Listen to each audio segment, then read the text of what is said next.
Woof! Sorry I'm a little late. Prepping slides. But welcome to Two Dogs Digs and our Tuesday Night Hall Pass. This lovely Tuesday when it's nice and warm and it's the summer and it's July and it's midway through the year. It's time for our Reseller mid-year checkup checklist show. I don't know. I couldn't find any other way to call it anything more convoluted than that. But basically, it's time for you to take a look at what's been happening since the beginning of the year and really seriously go, okay, for the back half that's coming up with Q4, how to look at things and how they really you might need to do some things to make you have a better Q4 than you did Q1 and Q2. But things you should always think about. And there's 2 times a year you really should think about it. One is January and the other is July. And so who better to share this with than our Analytical Carl, the lazy reseller. Hey, everyone. Who is known for his charts and his analytical research and everything like that, as opposed to us who go by the seat of our pants sometimes half the time. Excel nerds unite, yes. And there's down in the basement, rolling in the deep. I don't know what that means. I'm in an Adele mood. Oh, you're in an Adele mood. Okay. If I start bursting into song, you can mute me. I will easily do that. So, so that's basically what we're here to chat about today. Part of it's going to be fun. Obviously, we hope you'll have fun and enjoy some of the stuff we talk about. We are going to talk about some of our solds over the past couple of weeks, a few things there. But the focus after that is going to be talking more about what's happening on your own side of making your business move a little bit. And yes, Holly, there is a bit of a PowerPoint.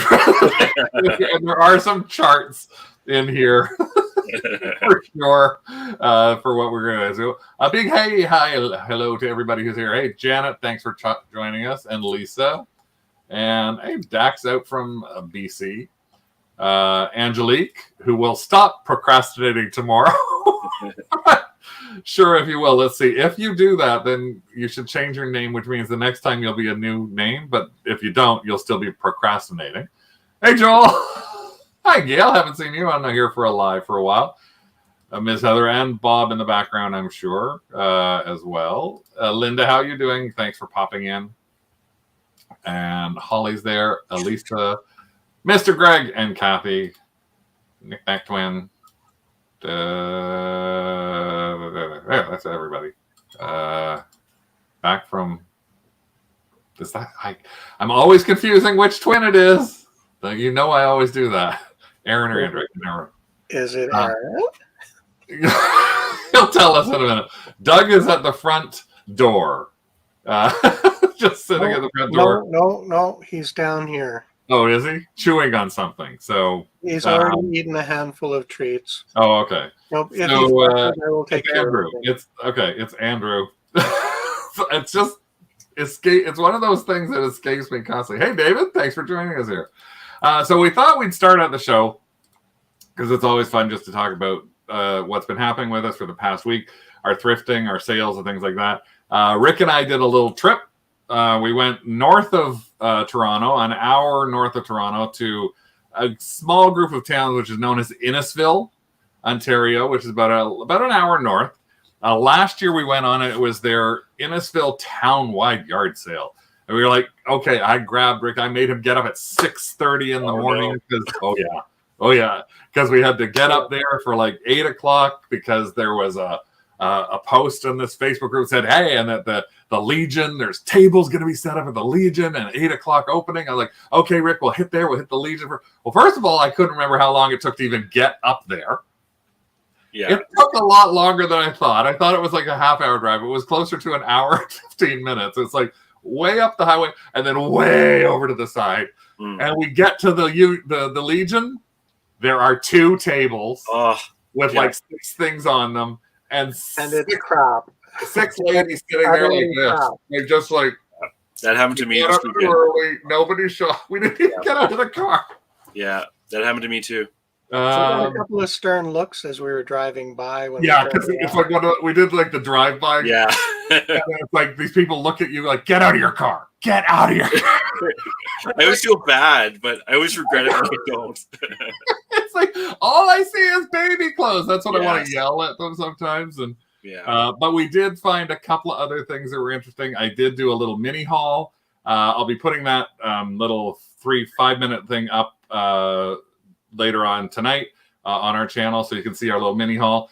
We did post a little minier version of it on TikTok and Instagram.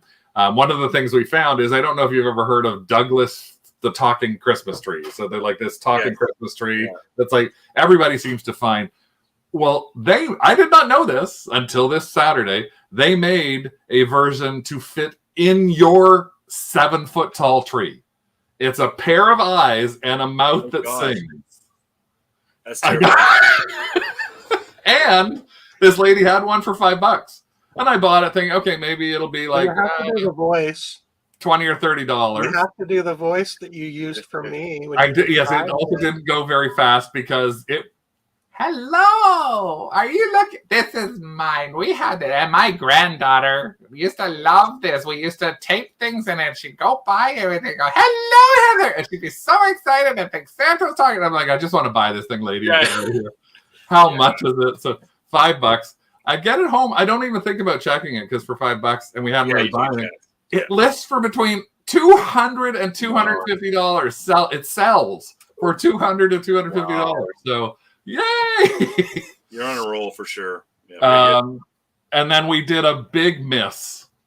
This is the one that drove me crazy. It's still in my head. I'm over it. He's over it. He was over it in a second. I saw this, and I probably should have bought it right off the bat. I saw as I walked up this driveway, way north. It was like one of the few places that we had been at, and somebody had a trumpet. And I'm like, a trump? I don't know much about trumpets or anything like that. And it was literally like a vintage trumpet in a box. And I really wasn't too sure about it. And I thought, I better ask Rick. I said, I think it's probably something. And I think the name on it said Besson. It was an older trumpet. The lady who had it said, oh, this was, I think she even said it was my dad's. And I didn't think anything about it. I go, okay, well, I'm going to go get Rick. And she goes, oh, okay. I said, no, my husband buys instruments all the time. One of our stories to talk to people. I go back to get Rick. I look it up. We're looking it up. And some of these particular trumpets can sell for between $700 to $2,000. I find thrifters always get super excited when they see instruments, but I don't touch them. As I'm walking down to the car, 2 old guys are walking up the driveway. So I get Rick. I say, Rick, come out. We got to go see this. We go to walk up the driveway, and the trunk has been closed. Oh. And they bought it for $30. Well, that was the other thing. It's how much are you going to offer me? Oh yeah, she was one of like people. Question: how much do you want to offer for this? And I said, I can't be the buyer and the seller. And she was like, yes, you can. Oh no, they had to answer. I hate that question. But all is not lost. At that same sale, on the table, sort of towards the front of the drive, there was a sort of device in a box, and spools of thread, and those little organizers that have buttons, the little drawers, buttons and sewing notions, etc. It was a serger in the box. Right. So we bought the serger and a little banquette of buttons and a box full of the thread that goes with the serger for $25. No, for $30. I said, if you didn't get the trumpet for $30, we get the serger for $30. And the woman said, okay. Yeah. And I said, and this? And she goes, okay. And I said, and this? She goes, no. There was one no. I said, no, we'll just leave that. And I plugged the serger in 2 nights ago, ran some cloth through it, and it does work. And then Craig noticed the original price tag from Sears on the side of it. $999. Crazy. I look for featherweights, but I haven't found one yet. Yeah, it's really good. It was Sears. It was Sears, I think, was the brand on it. But it had the $999 price tag on it, which was like, okay. So we kind of made up for it between the singing Christmas tree and the Surger. We'll make up some of the money we possibly lost on the trumpet. And you don't know, maybe there's something wrong with it. Like maybe it was missing the mouthpiece. You never know, right? Like, yeah, we always put in our head that these things are so great. Or when you follow someone around in the store and you think they have something amazing, and you follow them around, and they finally put it down, and you realize it's a piece of crap. Like, Lisa, I love what Lisa says. That's when you run up to the item, waving your arms, to scare them away, or something like that. So, what have you had any little finds in the past week or so?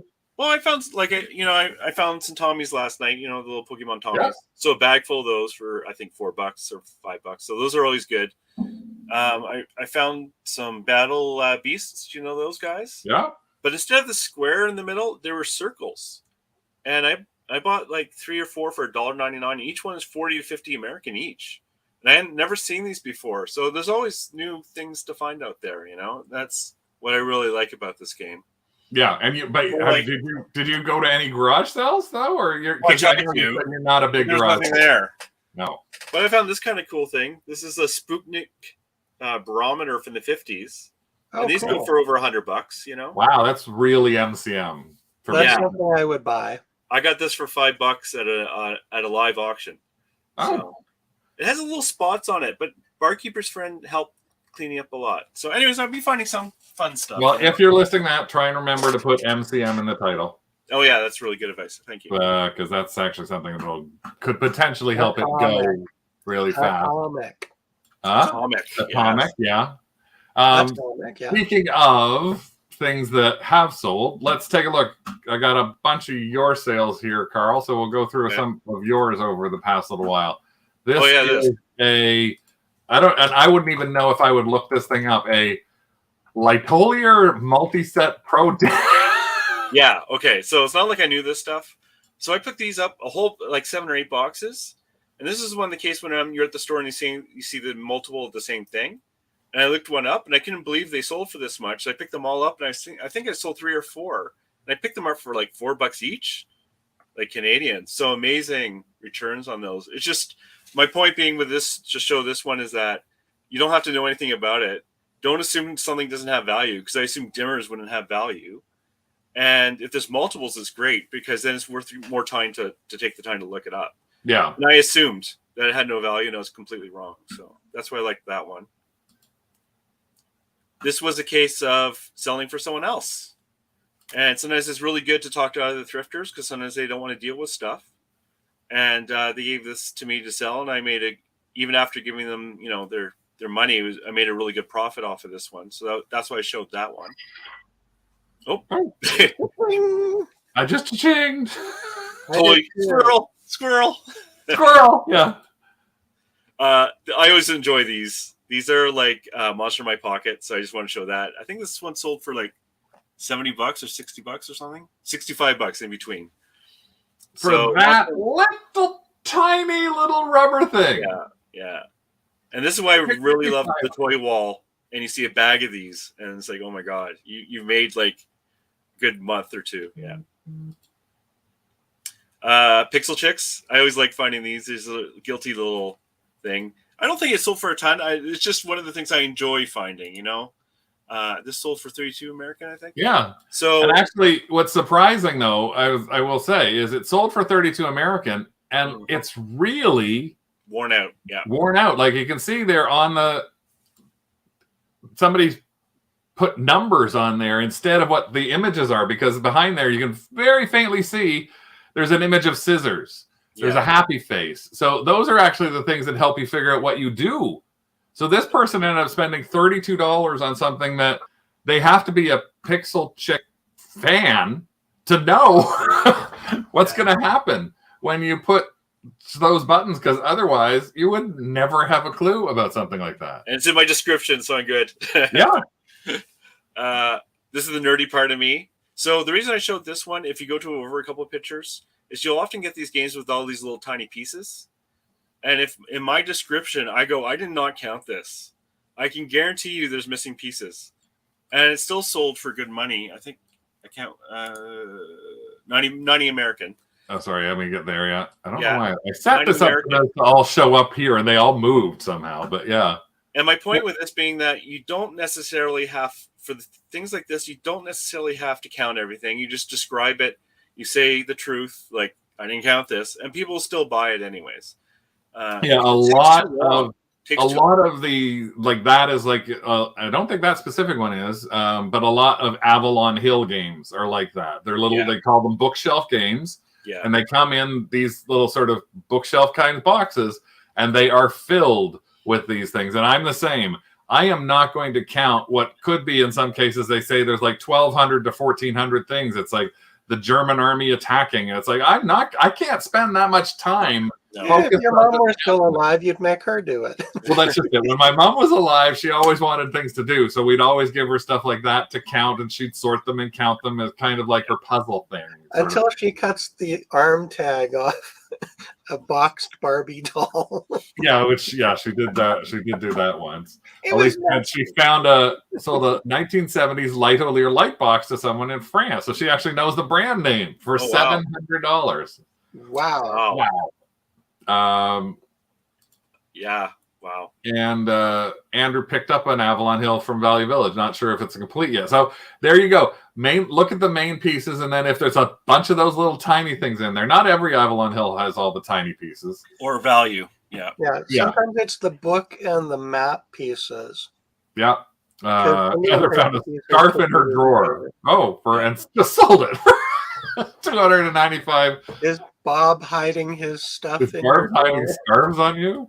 And Elisa also said she's got a self-imposed girl. I can't do any I've tried to be self-imposed and do that, but it's just, I just want to drop by, maybe see something. You never know what's going to be there. So, because you never know what's going to end up selling. Like us, we did some weird stuff this week. We always talk about paper and how you can find paper. This was in a box of paper we got from an estate sale. We've talked about travel, stuff like that. This happened to be from a BOAC Cunard flight. It's a route map and literally the welcome aboard. That's what it is. And what they had in cabin service. This little thing, couple of pieces of paper, sold for almost $20 plus shipping to somebody. We had this, if anybody recognizes the old Beanie and Cecil puppet, it's a talking puppet. It wasn't in the greatest shape, but I had it listed for a long time. It's part of a game. It's not the full game. It's part of a game. And I didn't even realize it was only part of a game until somebody said on my listing, that's only part of a game. And I was like, didn't do enough research on it. I listed it, though, at $175. And I kept seeing people watching it. And so I actually looked and saw my past 30 days, and I'm going to talk about that a little more. People watched it, and people were actually viewing it and watching it. So I thought, you know what? Out of the blue, I'm just going to drop this thing down. And I dropped it to $78, and it sold within a day. And I've had it up listed for over a year, but it's still, to me, this was something I might have paid $3 for. Nice. This is something that Rick found talked too. Huh? The Cecil, it talked too. Yeah, it talked. This is something Rick found. Me and my brass knockers. He's got great pictures of his knockers. I don't see one knocker. Well, he does great pictures of knockers, generally. $42 for this. I accepted a best offer on that. It was listed at $48.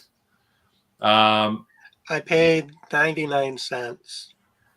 This was, I think I showed in the Kennel Club, our Facebook group, the Kennel Club. Join it if you're not in there. Just go into Facebook, look up the Kennel Club. It's a reseller group. Anybody can join. There's no cost to do it or anything like that. And I showed in our Kennel Club that I happened to walk into a Valley Village and found a scrubbing bubbles machine and 2 refills. And so I thought, it's big. I don't want to waste money sending it off to somebody who doesn't want it, and it may not work. So I tested it. I made sure that it worked, and I got the whole thing for $16. I listed this alone for $50, and I still have the scrubbing bubble refills to sell for another $40 to $50. So, but this is sold. We've already got positive feedback on this, so it worked. It's tested, and all of those. And then finally, we always talk about sometimes something in the news can make something sell that you don't think about before. Well, we actually had something that had been listed for probably at least maybe 2 years even, Rick. I think it might even be 2 years. We talked about, we had our Barbara Streisand find about 3 years ago at a garage sale where we found this woman who collected Barbara Streisand stuff, and we paid, I think, Rick, what was it, $20 or $50? No, it was 30 for the whole. For a tub of Barbara Streisand albums, LP, vinyl records. Lots and half of them were sealed. And we sold a bunch of them for $25, $35 a piece, but we've had some that have stayed up a little bit longer. And well, this week it happened to be a big thing happening on Broadway. And what's that? The show Funny Girl, which originally starred Barbara Streisand, is on Broadway. And they have just announced, there's a big controversy because the woman who starred in it, Beanie Feldstein, who started it in April, has actually, the big rumor is she was going to be fired. So she quit out of the blue. And Leah Michele, who did this role, basically, it was her role on the launch of Glee, actually ended up getting the part. And now, in fact, today they said that ticket sales have shot through the roof for September 5th when Leah Michele takes on thing. Well, look what happened yesterday. Out of the blue, we sold Funny Girl. It was just Beanie Feldstein. Maybe to Beanie Feldstein. I don't know who we sold it to. Yeah, Beanie got fired, but actually, yeah. And well, the interesting thing is, if you happen to be a fan of Broadway, the person who has actually moved this version of Funny Girl is a broken down, sort of different version. It's actually the director of Spring Awakening who is helming this. And if anybody is a Broadway person, Leah Michele was in Spring Awakening. So going to something where she starred in it, it was basically the entire first season of Glee was based on her trying to become Barbara Streisand. In Funny Girl, her old boss from Spring Awakening, which just celebrated its 15th anniversary, is the director. So it's actually really interesting, though. It's one of those things. It's like, why? Literally, it was like yesterday. Why did we sell a Funny Girl? Oh, of course. Why? Because it's all over the news, the name Funny Girl. So, yeah. Yep. Groff. You've got it right. You never know. If Ramin Kamerlu leaves, he may come in, but the other leads are already set for it. So those are some of the things that we found this week and sold. So hopefully you may have gotten an idea or two there about something that you may think about buying the next time you actually see something. But today it's all about, now we get to the serious stuff. We go, okay, it's time to think about what is it that we have to do. Well, get your notebooks, kids. Get out your notebook. We'll still try and keep some fun. We'll still try and keep the F for fun in thrifting, despite the PowerPoint charts and everything we talked about. Yeah, I'm going to watch the viewers. But remember, and again, this is really key. Every January, we always talk about you need to look at everything that's going on. You should consistently look at your business. The reason that I love having Carl on is because Carl has different ways of looking at how he does thrifting and reselling versus how we do thrifting and reselling, because nobody has the right way to do it. Everybody has to tweak it to whatever works best for them. Yeah, we do flat shipping. Other people don't like to and want to do like fixed calculated shipping.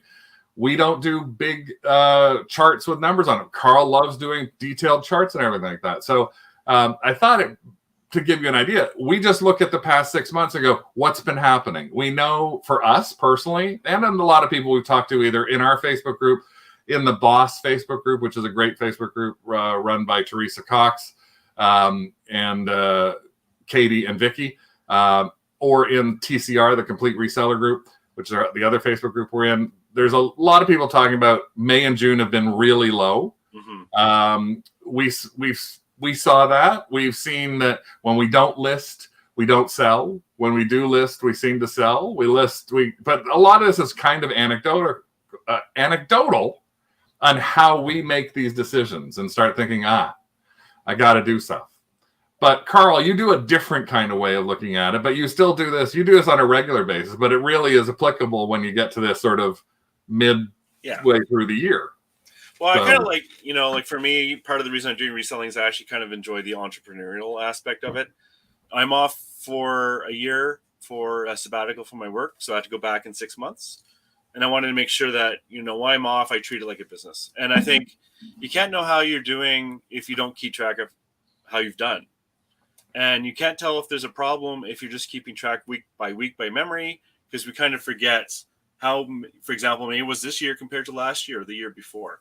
And a lot of the stats I keep look complicated, but they're not that hard because I do, with my taxes, I'm keeping track of all this information anyways. But I think what's important is if you are doing statistics or keeping track of stuff, there should be a purpose of why you're keeping track of that statistics. Sometimes I see people tracking a whole bunch of stuff and ask them why, and they don't really have an answer. Well, you get into that habit, right? No, but that would be too much work for me. I'd hate to track everything and go, well, we track some numbers, ta-da, and then not know why am I tracking? What am I doing with Why am I doing this? And I'm the lazy guy, right? So if I'm going to do something, it better have a purpose. So, So I guess the lovely charts will show. And yeah, so some of the charts that you were looking at, and I'm just going to pop to those right over here right now.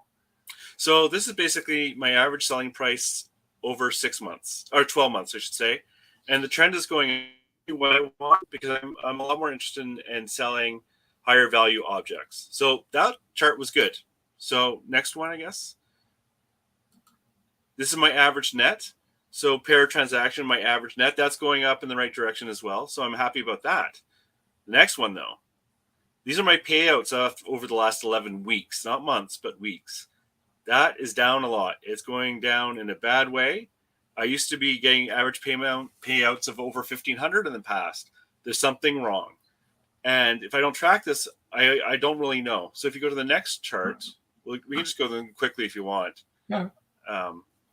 So here you can see this is the number of new listings I'm doing a month. And that trend is going down. And that was one of the reasons I stopped my listing show because it was affecting me. But you can't sell things if you don't list them. So part of the reason maybe that I'm not selling as much is I'm not listing as much. And by keeping track of this, I can be aware that this might be a factor. When you compare back and you're looking at this is 11 weeks of payouts. Right. And you see like dips in there, but then you also can see, well, this is over a month. Even you've gone down in terms of listings. Yes. So compared to up here where you had like bigger listings that you were putting in. Exactly. So that could be one of the problems. So the turnover rate basically is how many items I'm selling a day on average. And you can see that's also trending down. So that is irrelevant to the number of items in my store, but you can see that of the items I'm having in my store, I'm trending down. And that 12th one that you see, that was May. And that was at normal. The number 8 you see is February, and I had my store closed for a while. So that's why. But there's something wrong. That is what this chart is telling me. Yeah. Now, and this is where, this is the Carl side of analytics versus the Craig side of overview. Like, the top line. I look at this chart and I see 4, 5, 6, and 7 are October, November, December, and January, all being strong months. That to me is usually where we sit. We usually sit lower in May and June than we have. It usually does that little trend down. So I don't see this as being, I think if we did our charts, ours would probably look pretty similar to yours. Well, this is without having to do the chart. Because I'm kind of like, who is it? Elisa said, she's very right-brained, not at all analytical. Yeah, and I'm kind of the same way. I'm a lot of gut with it. Heather just says she's half-brained. Well, I did this chart very quickly for the show. Like, this is the last 12 months. So this number 12 would be actually May. But I know, because I have previous years, that you see that turnover rate of just under 2? Usually it's over 3 or even close to 4 in May of the previous few years. So I know there's something wrong with my May. I don't know what it is. And here, this is the monthly impressions, and this is per month. And this is just what I started tracking. And this is from eBay. And this basically says how many times your listing showed up somewhere, either through a search or on Google Photos or wherever. It doesn't matter. There's a trend down. And my number of listings, like my total amount of listings, hasn't changed. So that means there's less people coming to look at my store for some reason. So I love what David says here. David says April and June are his worst months every year for the past several years. # Excel nerd. Yeah. So I look at things per quarter and per month for previous years, not just over the last 12 months. So I think that's the good thing too. Is you're not just saying this is 12 months. You're going this 12 months versus this 12 months versus this 12 months. Yeah, compared to previous years, which I didn't do for the show because But well, I think one of the hard things that a lot of people also have to look at this year as well is when you're trying to do trending. 2 years ago was the launch of COVID, and everybody's sales were wacky. Like, hopefully, in most cases, like us, our sales just went through the roof. 100%. Yeah, it skewed the data for sure. Yeah, we did April and May numbers that we normally were doing in December, so it was like just ridiculous. So really, if we were to do a full comparison, I would actually extrapolate 2021 and 2020 out of it completely and just go, what was I doing in 2017, 2018, and even 2019, and now 2022, and how do those look? And that's where I remember back to May, June was always sucky for all the different tax reasons. Beginning of summer, like no one can put the real reason in. There's also the, eBay changed the system. Yeah, a lot of those things could have effects on it. No one can really tell what the real effect is. The cost of gas, maybe it's the cost of gas. Yeah. But I just sold 8 paperback books to somebody for $175. So the cost of gas affects some people, but somebody just bought a $70 rubber dinosaur from Carl. You know what, though? The top end stuff sells better than the bottom end stuff.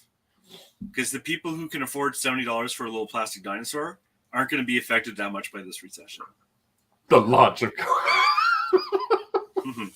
Yeah. Well, no, but again, it's just one of those things where you never know what's like people who want something will buy something. There's markets out there that are still shopping. So it was the launch of sweatpants.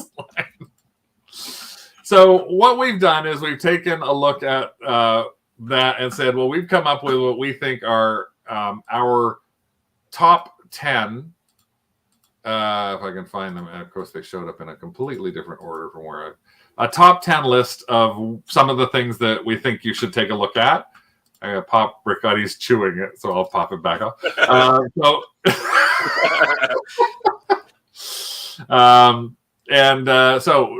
this is our top 10 of things that we think that you should look at. There's no real order for this. This doesn't necessarily mean you have to do all 10. It's things that you should maybe think of, especially as you're at this mid-year point, and say, okay, Q4 is coming up, Q3 and 4 is coming up. They are generally the better selling season, the months of the year.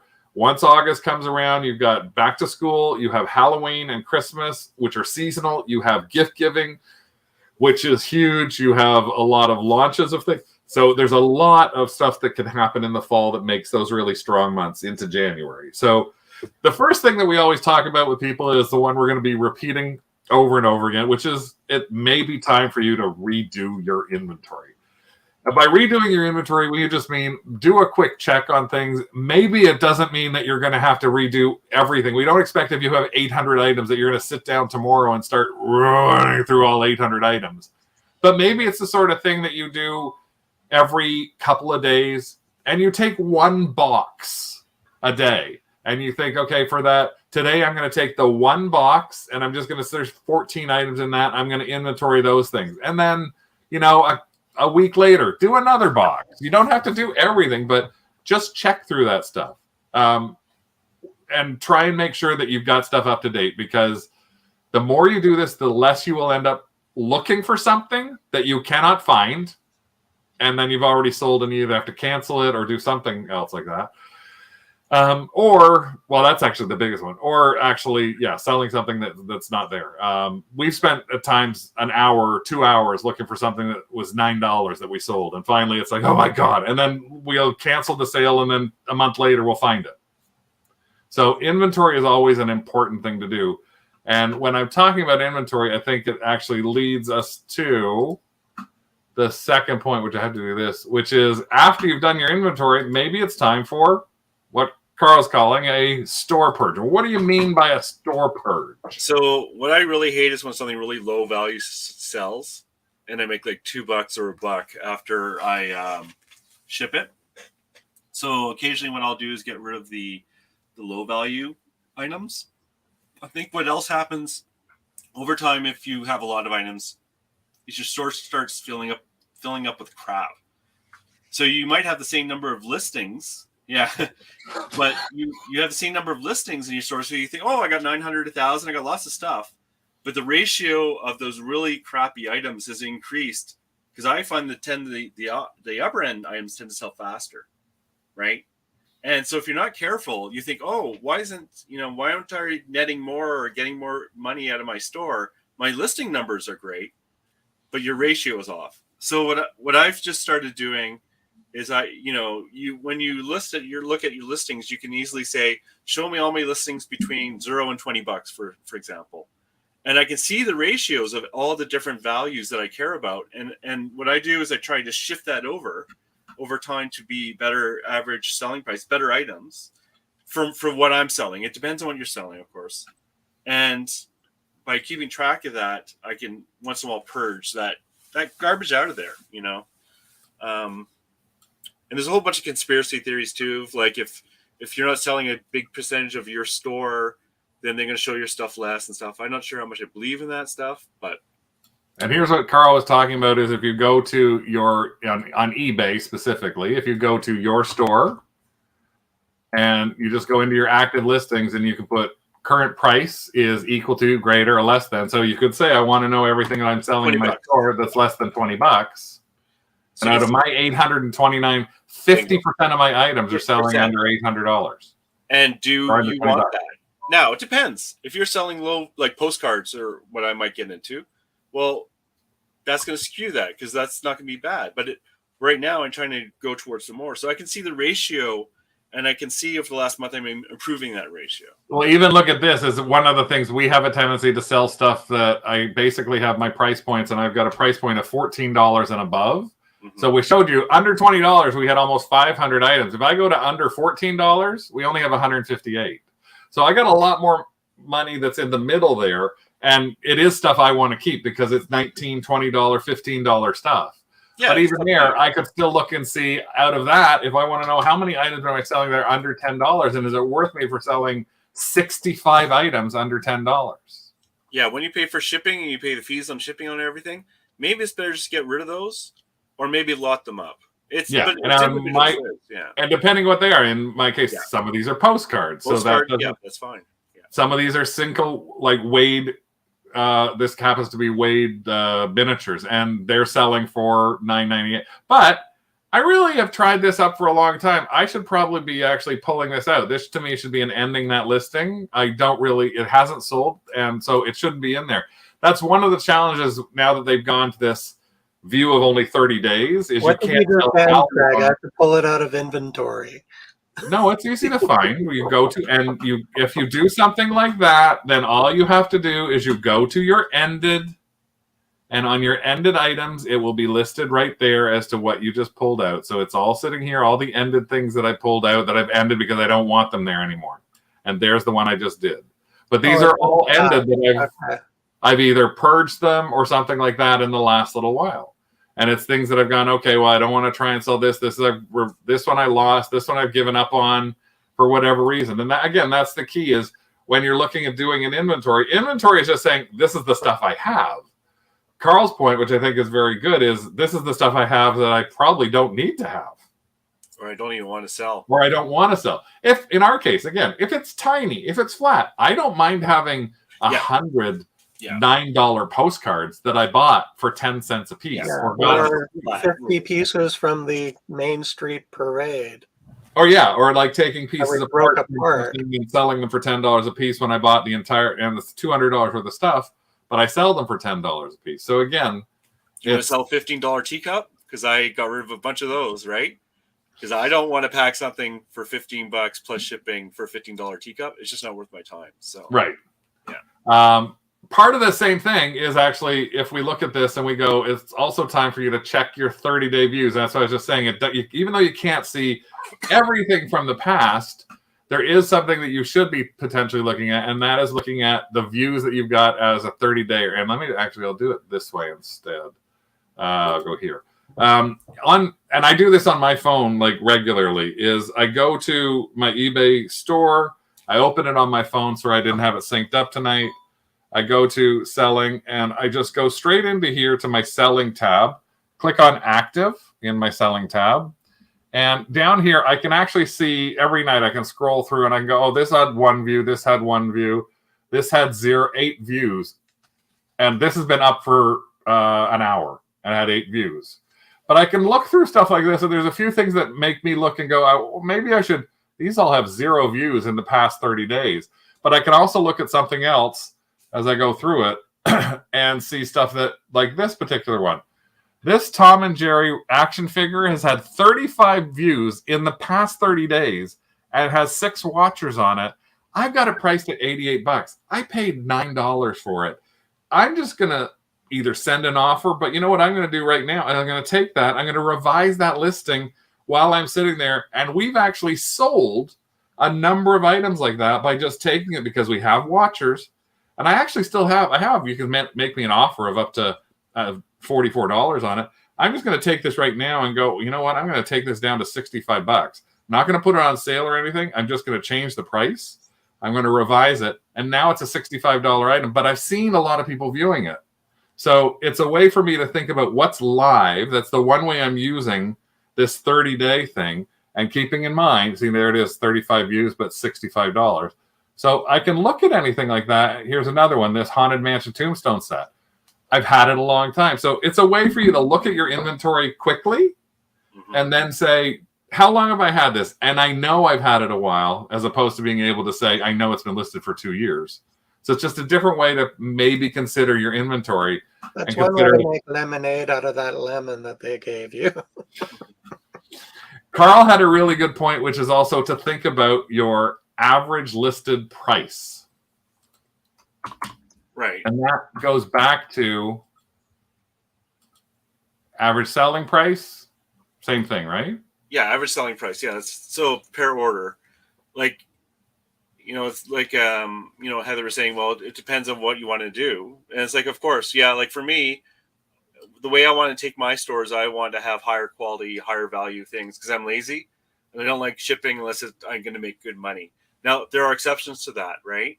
So that's the problem. Like with postcards, I know obviously if I do that, I'm not going to have a high average selling price. So a lot of this depends. And, you know, I think it's important to keep track of this stuff because sometimes you don't know that you're going the direction, you think you're going in the right direction that you want, and everyone has to make their own decision, of course. Yeah. And that goes also back to the one thing, again, depending on what the items are, it takes as much time to list a $10 item as it does to list a $60 item. Exactly. Now, or ship a $100 teacup or a $15 teacup. Right. At the same time, you may find that you do sell a lot of those $15 and $20 items. So again, I'm not saying that $15 to $20 items aren't good because they're 50% of my store is under $20, but 50% of my sales are under $20 because those are the things people can buy easily. They don't have to think about how much money they put into them. And the other part of the equation is they're easy to pack and ship. That's it. They don't take an hour to create a box to fit them in. It's stuff it in an envelope 100%. Or put it in a small box, label, done. And that's why everything I'm saying, you can't just take flat. You know, you have to kind of look at, you know, the deeper meaning there as well. The other thing I like about having an average selling price is it's altering what I'm picking up. I'm picking up less crap because I'm going, that doesn't go into the category of items I want to sell. If it's something brand new sealed, I'll sell that for $15 every day. Right. Go into an envelope. But now when you're thrifting, you're looking more going, is this going to meet my $40 minimum threshold? 100%. And I'm leaving less of the crap. I will admit that from you, I've learned, and I'm doing a lot more of the same of that, where I'm going, will this meet that threshold? For me, my threshold is, will this meet my $25 threshold? 100%, yeah. And if it doesn't, I put stuff back today that I was like, oh, it's like, okay, here's a set of kids' books. There's 11 of them. It's going to cost me $14 today. I could sell them for, $35. Now, I used to grab that. And now I make $35, $15 investment, 20% fees to eBay, overtime. No. Exactly. So I went through that little extra thought when I was looking at purchasing it. And that's good for us, for people who do a wide variety of things. Like if you're just selling postcards, none of this is relevant at all. No. Because you're just doing volume. So it doesn't make any sense what I'm saying. Yeah, like Holly in here, Holly Clore, she sells a lot of silverware. Yes. So that, again, like there's a wall of silverware at my thrift store. She would probably go nuts at our thrift store because there's just a wall there. But it's something that it's constant in there. It's not expensive to find in a lot of cases. Like you can make good money in returns on it. So that's a different kind of method. But that's why we always say everybody's business fits a little bit differently into how you work things. Elisa had a good point here. I've actually heard of these things before. QR code stickers called Elephant Tracks. It's an app on your phone. You take a picture of everything that goes into a tote box and it puts it in a spreadsheet, and then you can find it immediately. So I will say down to the basement that's something that maybe you want to take a look at, Rick. At least he's yes. Yeah. I'll write it down. Adrian's off of the store Purge, just putting it in all max sold and letting people take it away, which is true. That's a good point too. Maybe you do want to purge and put all that stuff in max sold, right? Yeah. But during the purge, how do we get to kill the nothing? Do we get to kill the nothing? I wish. Yes. Yeah. Hey, Nellie. Yeah, she purges her I've seen on TV crap and feels much better. Let's see.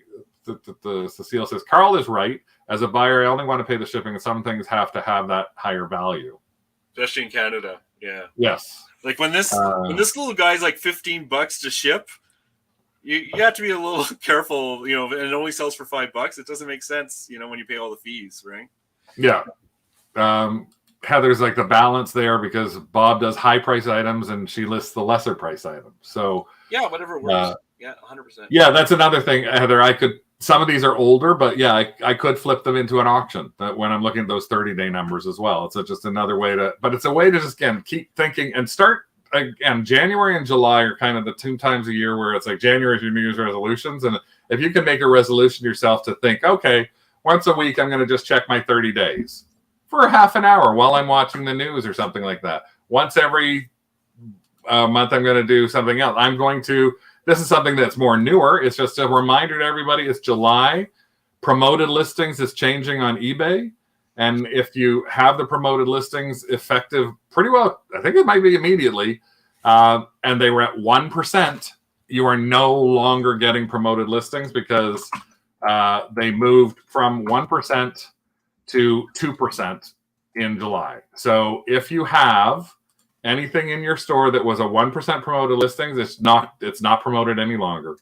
If you do want to promote your listings, you need to promote them at 2%.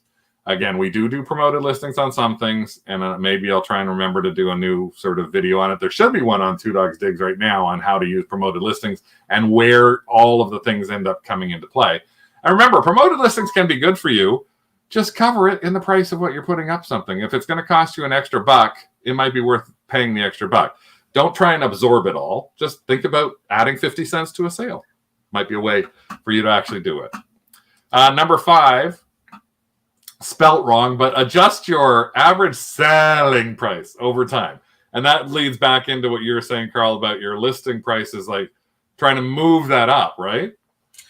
That's what I want to do for how the direction I want to go. Yeah. That kind of goes back to what we talked about earlier, really. And everyone has to make their own decision on that. Yeah, but there's also the thing about whether this is a business for you 100%. or a hobby. Yeah, exactly. Yeah.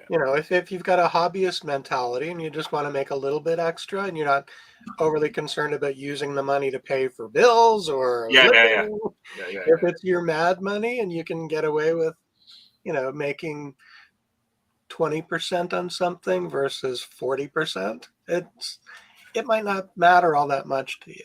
Exactly. I think the interesting thing, Carl, the way you're doing it as well, is you've taken a year sabbatical and doing this full time. Is when your year sabbatical's up, you're going to be going back to part-time, but you'll have adjusted the way you look at how you resell in this year, so that when you go to part-time selling again, you're going to be going different way of thrifting, different looks at average sale price. All those things are going to affect how you're going towards your business in your future. So exactly, it's one of those things that's works really well. Just to say, purging, as you said, means lotting low-value items as well. It doesn't mean throw them out. No. It could mean giving the value to get Value Village coupons. Sometimes, yeah. Yeah. Holly is saying the largest thing she wants to sell is a hardback book. She doesn't have room for all sorts of hard goods. Recently picked up a haul of sewing patterns. So again, sewing patterns are great, but as Heather says, they can be really slow sellers too. You just got to wait for someone to look for that pattern. Also, I would consider, Holly, if you're not doing sewing patterns on Etsy, maybe consider Etsy because that is a really good place for sewing patterns. And Nellie's saying the same thing as Holly. The largest she wants to store is something that's 10 by 10. So she doesn't want to get into things that are oversized and things like that. But that, again, that's a great way to, again, you sort of start going, July is the time when you start maybe trying to ingrain some of those things into how you prepare your year. Another one, which is a quick one, a couple of these next ones are quick ones, prepare for increases in shipping. And what do we mean by prepare for increases in shipping? Well, it's really simple. USPS rates just went up for first class mail and just went up for medium mail. So if you happen to be selling in the US using a cross-border shipper from Canada and selling using medium mail or first class, make sure that you're adjusting your shipping, because when it happens, a lot of times people don't do this. We're bad. We don't. But we use flat rate shipping. If you use calculated shipping, you don't have to worry. It's pretty well covered. But the few things that have happened lately, one is USPS has added the weight, the size restrictions. So the $3 extra that's going to cost if something's over 22 inches in length or width, the $15 extra that something is going to be if it's over a certain, I think, 30 cubic inches, the additional $15 if it's going to be over a certain weight. Now, even if you use calculated, you have to remember those things will all get added. So if you have items that are heavy and huge, and you think, oh, it's only going to be $25, $30 to ship. No, it's going to cost people $60, and that might stop them from selling. So again, always take a look at your shipping costs and think about those. But media mail is a big one that a lot of people don't think about adjusting because it's usually they keep it at such a low rate. But if you've had it, I believe some of the rates are going up between 50 and 80 cents. So that's a big jump for media mail because it was $3 to $4. That's like 20% jumps. So the other thing about Canada, in Canada, Canada Post has actually imposed, I think for the past few months, the fuel surcharge. And with the gas prices going up, that surcharge has really skyrocketed. Yeah, because they do it every month. Surcharge of $3 now has an $8 or $9 fuel surcharge. So if you're doing flat shipping in Canada, be careful.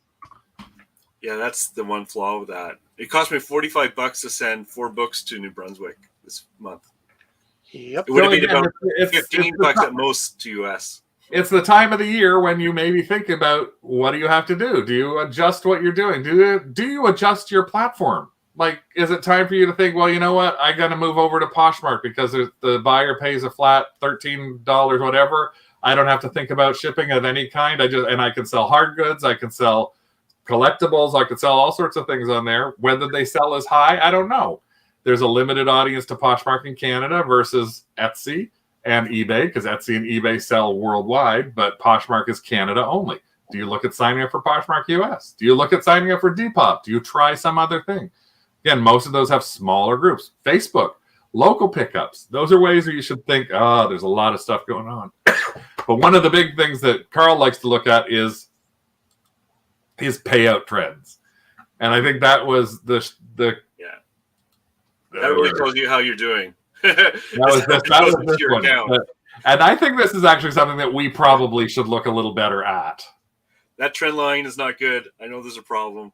That's if you're going to keep track of anything, that will tell you how you're really doing, at least to a certain extent, because that's gross, right?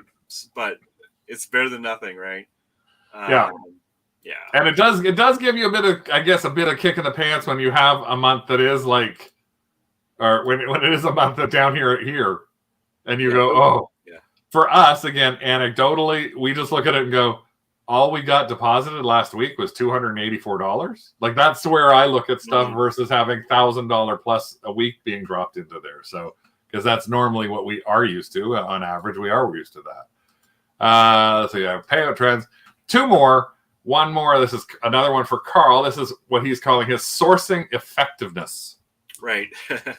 So I've been trying to track this a bit more. Is when I go, like, because I go to the thrift stores almost every day.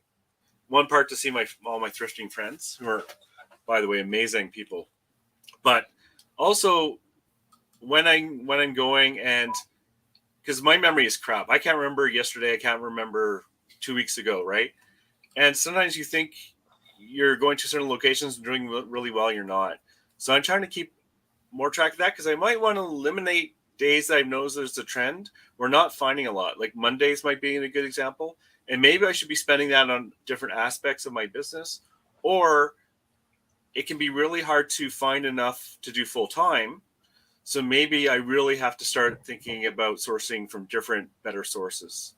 But you don't know if you don't track it. But that's a little difficult to do, because you have to be good with record keeping. But I think part of what you're saying, though, there is a sort of an anecdotal truth to that, because when I've been going around, especially in the past 3, 4, 5 months, I've been looking more going, you know what? It doesn't seem to be worth my while to go on a Monday anymore. Yes, yeah. Every Monday I come out, if I've done a run to 3 or 4 stores, I literally come back with nothing. And I don't know whether it's partially to do with the fact that I'm trying to raise my average selling price. I'm trying to make sure things are worthwhile. I'm trying to be pickier about what I've got. I'm trying not to buy giant things that are over 22 inches in a board game. I'm not sure if it's all of that combined. I still see people with carts filled with all sorts of crap. Yeah, well, I see that too. Yeah, it's crap. And I don't envy them, though. I used to, there's a lot less cart envy happening for me nowadays than there used to be. I got the occasional one. The trumpet was a cart envy, in essence, at that garage. Yeah. But I used to be like, please put those back. Why wouldn't I get here 5 minutes earlier, kind of thing. I'm actually, Heather, this is the thing, I'm actually finding better stuff now on senior days at the thrift store. Which I surprised. I got 2 things today at the senior 30% off senior day. So the 30% savings and one specific store that I know to go to is I'm not doing too badly. One other store, I don't even bother. On the tall shelves too that people can't reach. You know what's funny is I found tons of good stuff late last night where I never go to the stores. So maybe I should be thinking about that a bit too. I don't want to. Yeah. And then I know it's like looking at max sold auctions 100%. In your local, all sorts of different things. But it's a really good idea to sort of think about your sourcing effectiveness. I'm going to turn over Rick now. That's an excellent point he just made. Of when does your store put out stuff? That is almost more important than anything else. Like some stores, maybe you should be, even though it's close by, maybe you should be hitting that later in the day, and you'll have a better chance. Or maybe it's less make friends with staff and ask when do you put the bulk of your stuff out? Yeah, no, that's an excellent. I mean, if you're like Craig, you're best friends with all of the managers from all of the thrift stores that you go to, and you treat them nicely and kindly, and you laugh with them, and you're not a jerk. Yeah, but most of the stores that I go to literally do constant day. Like they're all through the day. I've seen different though until 5 o'clock. Yeah. And after 5 o'clock, nothing comes out at the stores that I go to. But there's a couple of stores that I used to go to that they do like a 7 o'clock run of stuff, but not anymore. So now I'm going to throw this over to Rick, and he's going to present something that people asked a little bit about, which because he sort of mentioned this before, his listing quality report. This is like the 10th thing on our list. And we have one little bonus one as well. But this should take about 3 or 4 minutes. So I'm going to turn this completely over to Mr. Rick. Craig is going to shut me down. I got to do it the wrong way. I got to like that. And then I got to go. I don't know where I'm going with this. I got to go to Rick. And then you have to go here.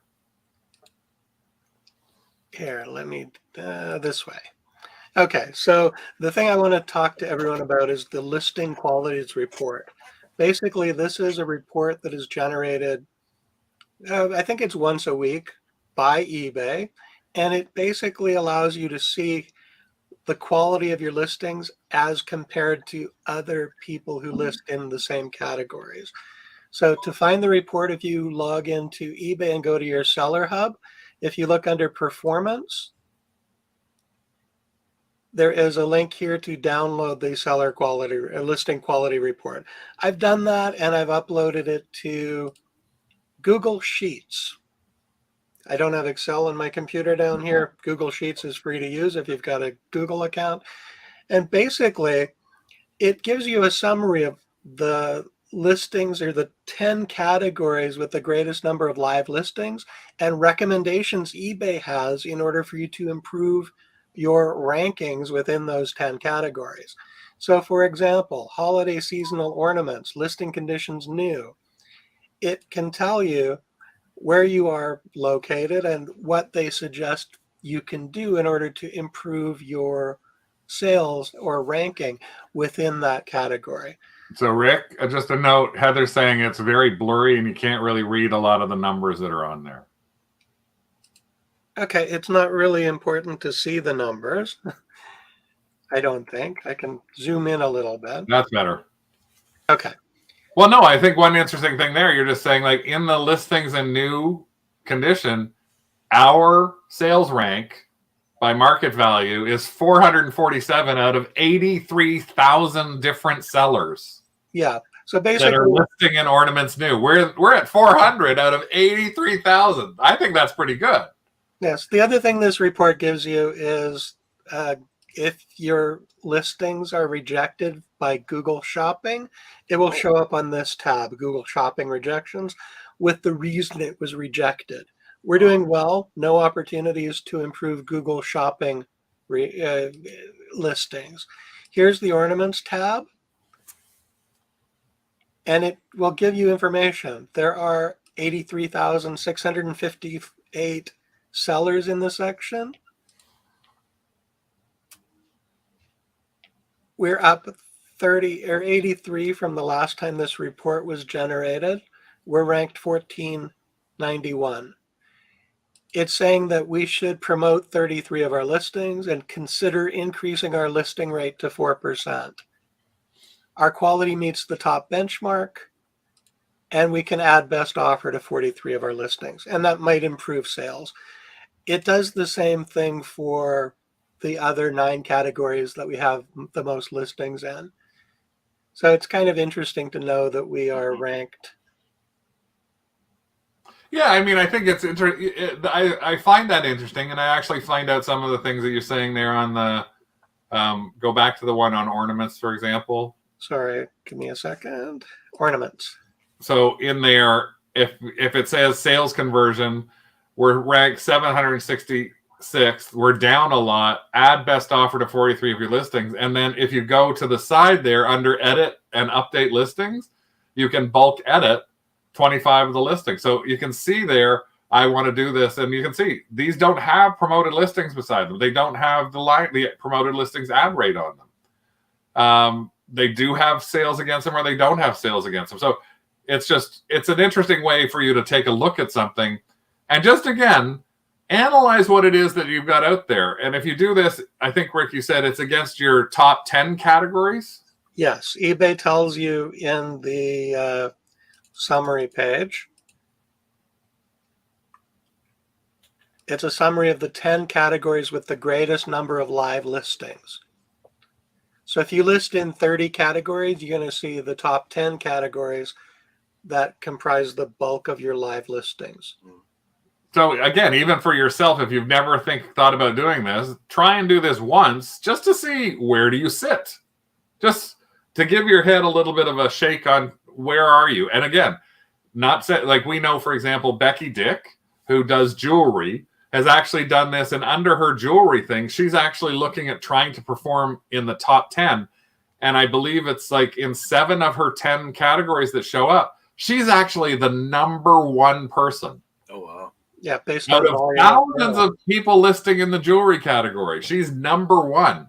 So she's also using that as a way to go, how do I get my number 7 up to number 1? And it may very well be in that one specific jewelry category, down, like diving down deep. Like in our case, this is for holiday ornaments listings new.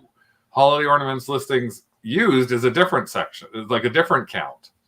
It's an interesting report. It gives you daily impressions per listing, the click-through rate, whether there have been sales. This is the column that says whether it's promoted, what the rate is being promoted at, if best offer is applied, the number of recommended item specifics that have been filled, item specifics that could be added, the brand, an MPN, which is the manufacturer part number, the UPC, number of photos in your listing, the number of keywords in your title, shipping, handling time, returns. It's a really, really meaty report. So it's something to just think about, maybe take a look at. Holly's got a question, Ray. How long does it take for Google to process the change? Well, eBay actually feeds listings to Google every day. So if you update your listing, presumably it would be in the next batch of listings that eBay feeds to Google. And you can do this report daily if you wanted to. Well, it's updated on a weekly basis. A weekly? Okay. If you download it, it will tell you when it was prepared. Go in a week after that.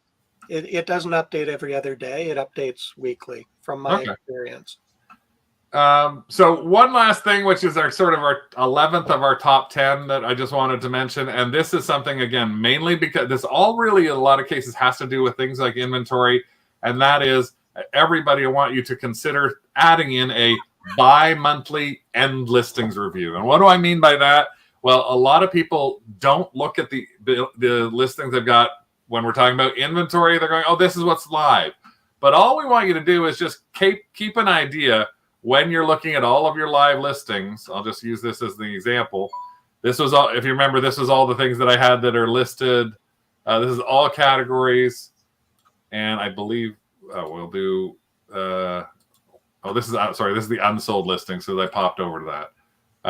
This is our live listings, 828. But you can go in here and you can actually look at the start date, or you can look at the end date.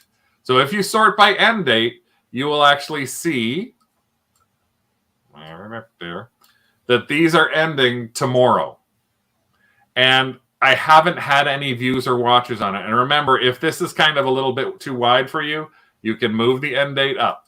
You can move it to the very first thing we see after the title, and it's going to end up coming in here.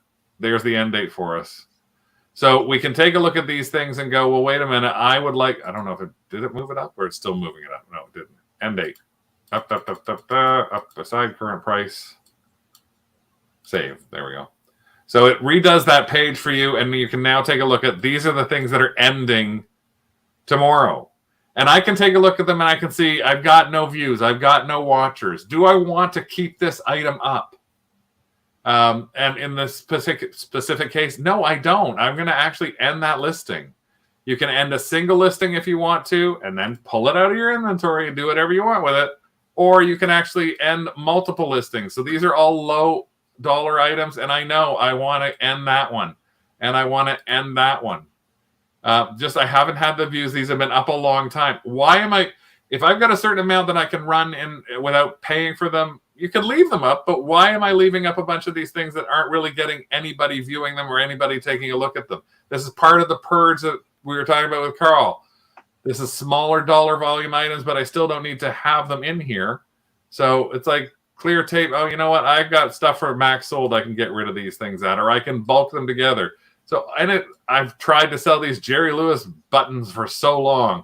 So I'm going to take all of those items that we're about to review or renew themselves, and my action on all of them, I'm just going to end them all. I can end them all that fast.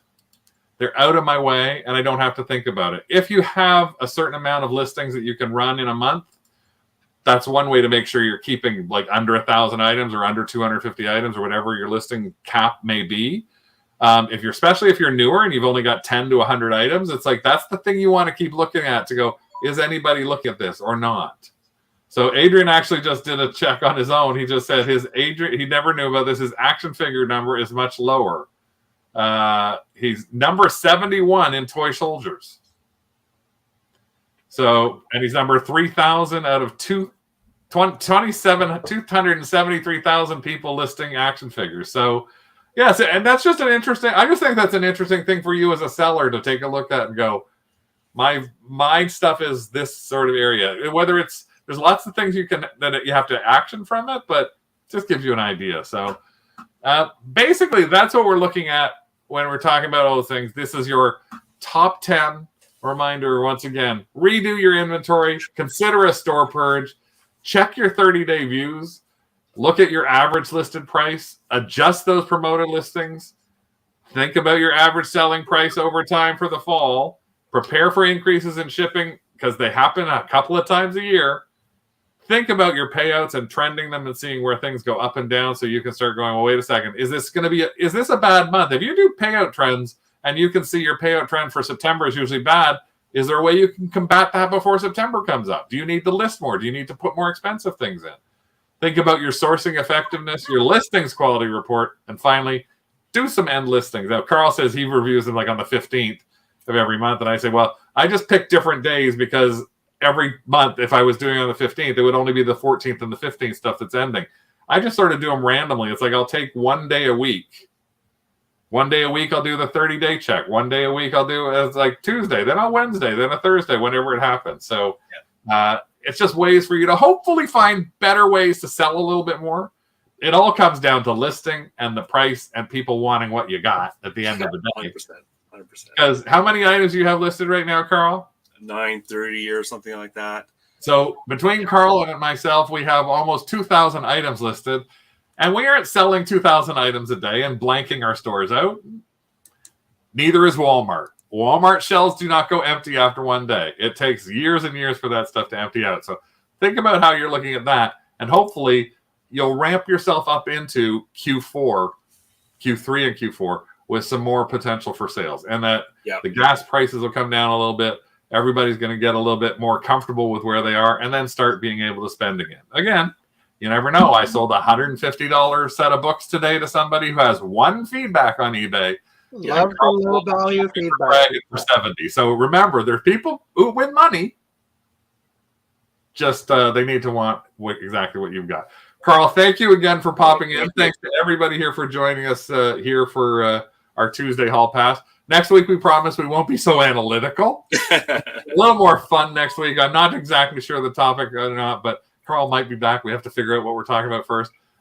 We know that we are going on another little thrift and sourcing trip this weekend. Right, Rick? Huh?